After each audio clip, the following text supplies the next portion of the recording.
अस्सलाम वालेकुम जी दी academy of motivation के साथ मैं हूं आपका स्पीकर अरैज सहील और हम कर रहे थे कोर्स कोड 1429 की लेक्चर सीरीज।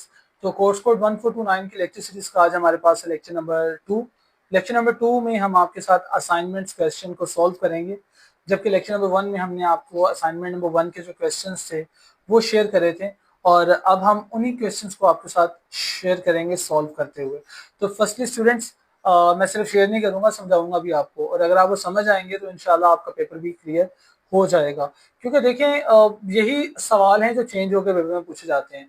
तो अगर आपकी प्रैक्टिस होगी, आपको करना आता होगा तो आप कर लेंगे। तो स्टूडेंट्स, फर्स्टली अगर आप चैनल पे न्यू हैं तो जल्दी से चैनल को सब्सक्राइब कर लीजिए, बेल आइकन पे क्लिक भी कर दीजिए ताकि हमारी हर आने वाली नई वीडियो आप तक आसानी से पहुंच सके।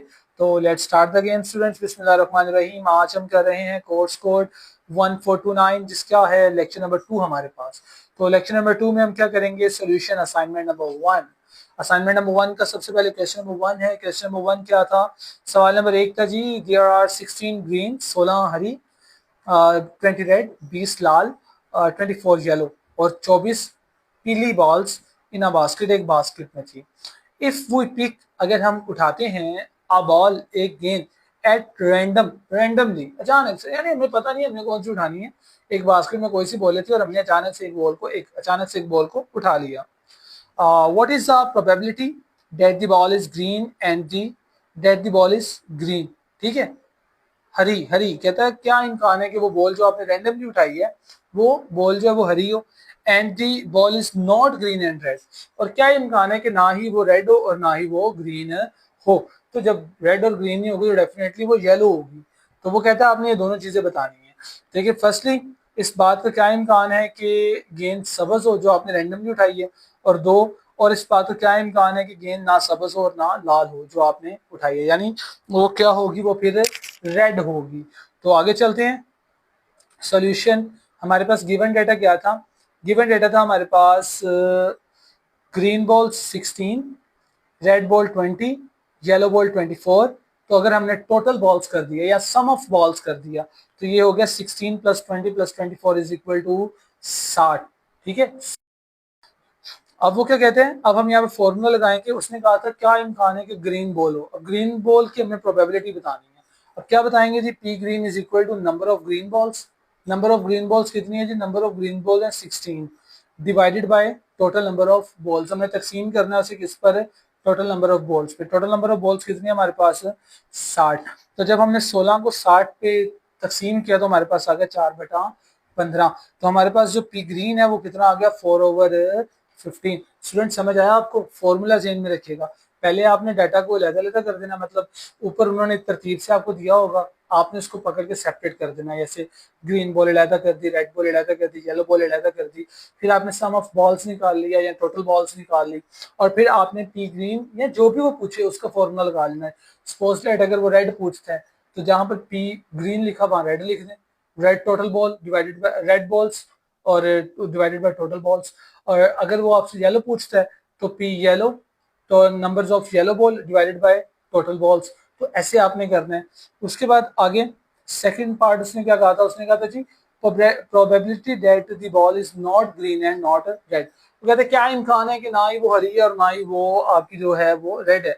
तो ये मालूम हम कैसे करेंगे? फॉर्मूला लगाएंगे इसका, P not green and not red same है, ठीक है, is equal to number of yellow balls, is equal to number of yellow balls divided by total number of balls. Yellow balls कितनी थी? 24 थी, और टोटल नंबर ऑफ बॉल्स कितनी थी? 60 थी।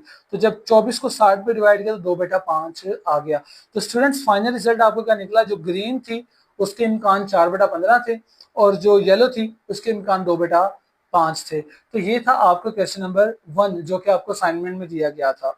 ठीक है, अब इसी का बी पार्ट क्या है जी? बी पार्ट है difference between continue and discrete, difference between continue and discrete random variable with example. ठीक है जी, इसका सोल्यूशन देखते हैं। अब सोल्यूशन में डिस्क्रीट रैंडम वेरिएबल है सबसे पहले आपके पास, a variable that takes countable values only. ठीक है जी, डिस्क्रीट वेरिएबल्स क्या होते हैं जी? रैंडम वेरिएबल्स क्या होते हैं? जिनको काउंटेबल वैल्यूज ओनली, जिन्हें काउंट किया जा सकता है। ठीक है, ये कॉन्सेप्ट आपने जेन में रखना है कि जो डिस्क्रीट है वो रैंडम है, ठीक है, और सॉरी जो डिस्क्रीट है वो काउंटेबल है, और जो आपकी कॉन्टिन्यूस है वो मेजरेबल है। काउंटेबल और मेजरेबल का डिफरेंस ध्यान में रखिएगा, पूरा सवाल सॉल्व हो जाएगा। You can count the values, no decimal. Decimal कहते हैं आपके इशारिया निज़ाम को, ठीक है। ये पॉइंट्स को काउंट करती है, नंबर्स को काउंट करती है, सॉरी ये नंबर्स को काउंट करती है और डेसिमल पॉइंट को नहीं करती। उसके बाद इसकी example, number of students in class, ठीक है जी, काउंटेबल है 20, 21, 22, आप स्टूडेंट्स को गिन सकते हैं। Number of cars passing a signal, जो सिग्नल से गाड़ियां गुजर रही हैं आप उन्हें गिन सकते हैं। और उसके बाद number of head when flipping a coin, ठीक है, आप ये भी काउंट कर सकते हैं। उसके बाद सेकंड है आपके पास continue random variable. Continue random variable students क्या है? A variable that can take any values within a range including decimal, ठीक है जी। You can measure it, not just count it. मैंने पहले कहा था कि भाई आपकी जो डिस्क्रीट हैं वो काउंटेबल हैं और जो आपके कॉन्टिन्यूस हैं वो मेजरेबल हैं। काउंटेबल और मेजरेबल का डिफरेंस ध्यान में रखते हुए जाएंगे तो पेपर सॉल्व हो जाएगा। कोई भी सवाल आ जाएगा अपने पास से भी लिख सकते हैं जी कि जी discrete variable is called countable variable, ठीक है, और continuous variable is called measurable variables, ठीक है, ऐसे भी आप उसे कर सकते हैं। अब measurable variable a variable that can take any values within a range, जिसकी रेंज हो, जो एक खास रेंज में दिए जाए, इंक्लूडिंग डेसिमल, इसमें इशारे निज़ाम होता है। जबकि हमने ऊपर पढ़ा था कि जो आपके डिस्क्रीट होते हैं उसमें इशारे निज़ाम नहीं होता। यू कैन मेजर इट, आप इन्हें माप सकते हैं, नॉट जस्ट काउंट इट, सिर्फ गिन नहीं सकते। जबकि डिस्क्रीट सिर्फ गिन सकते हैं, माप नहीं सकते। जबकि कंटिन्यूस जो है उन्हें आप माप भी सकते हैं। एग्जाम्पल, हाइट ऑफ पर्सन, भाई height of person 5 foot 5 inch, 5 foot 6 inch. उसके बाद है जी time taken to finish a task 3.7 minutes यानी 3 मिनट और 7 second. Weight of a bag यानी 2.45 kg यानी 2 किलो 45, ठीक है जी, ग्राम। उसके बाद आगे हमारे पास है, इसके बाद स्टूडेंट्स हम कह रहे हैं क्वेश्चन नंबर 2 असाइनमेंट नंबर 1 का ही। तो असाइनमेंट नंबर 1 का क्वेश्चन नंबर 2 देखते हैं हम क्या है। असाइनमेंट नंबर 1 का क्वेश्चन नंबर 2 हमारे पास है, the number of fire alarms pulled each hour fluctuates in Islamabad, the probability tables of different alarms पर और इन शो इस शो, ठीक है जी। Number of pulled less than 8, 8, 9, 10 and more than 10, ठीक है। प्रोबेबिलिटी 0.12, 0.24, 0.28, 0.26 और 0.10।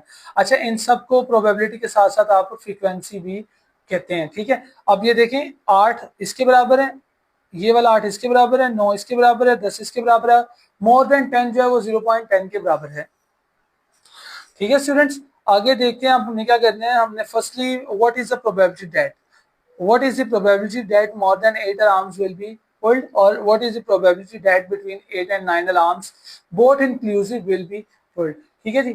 तो इसमें सबसे पहले ए वाला जो है हमारे पास वो है what is the probability that more than 8 alarms will be pulled, ठीक है जी। सॉल्यूशन में ये ग्राफ मैंने दोबारा आपके साथ शेयर किया ताकि आपकी हेल्प हो सके। आगे जी हम देखते हैं what is the probability that more than 8 alarms will be pulled, यानी इस बात का क्या इम्कान है कि 8 से ज्यादा अलार्म खींचे जाएंगे। तो सोल्यूशन देखते हैं क्या है जी। सोल्यूशन में वो कहते हैं more than 8 is equal to 9, 10 more than 10। वो कहते हैं जो मोर देन 8 है वो बराबर है 9, 10 और मोर देन 10 के। तो हम यहाँ पे लिखते हैं P more than 8 is equal to P9, P9, P10, P10 और P more than 10, P more than 10। अब देखिए पीछे ग्राफ मैंने बताया था ना कि वैल्यूज आपको बताया था कि ये इसके बराबर है, इसके बराबर है। अब हमने P9 की जगह पे उसकी वैल्यू लिखनी है, तो P9 9 0.28, P10 की जगह पे उसकी वैल्यू लिखनी है 26 और मोर देन 10 की जगह पे उसकी वैल्यू लिखनी है 0.10। तो जब आप इन सबको ऐड कर देंगे तो ये बन जाएगा 0.64। देखिए पहले सवाल में भी सम था, दूसरे सवाल में भी सम आ गया। समझ के करेंगे तो बेटा काम होगा, समझ के करेंगे तो भाई काम होगा आपका। उसके बाद है बी वाला, तो ये तो इसका जवाब निकला है 0.64। अब बी पे चलते हैं। What is the probability that between 8 and more, what is the probability between 8 and 9 alarms both inclusive will be pulled, ठीक है जी। वो कहते हैं इस बात का क्या इम्कान है कि 8 से 9 अलार्म दोनों शामिल हों, खींचे जाएंगे। अब इसके लिए हम फॉर्मूला लगाएंगे, क्या फॉर्मूला लगाएंगे, between 8 and 9 inclusive is equal to 8 and 9 both, ठीक है जी। यहाँ पे ये वाला फॉर्मूला लगेगा, फॉर्मूला नोट कर लीजिए।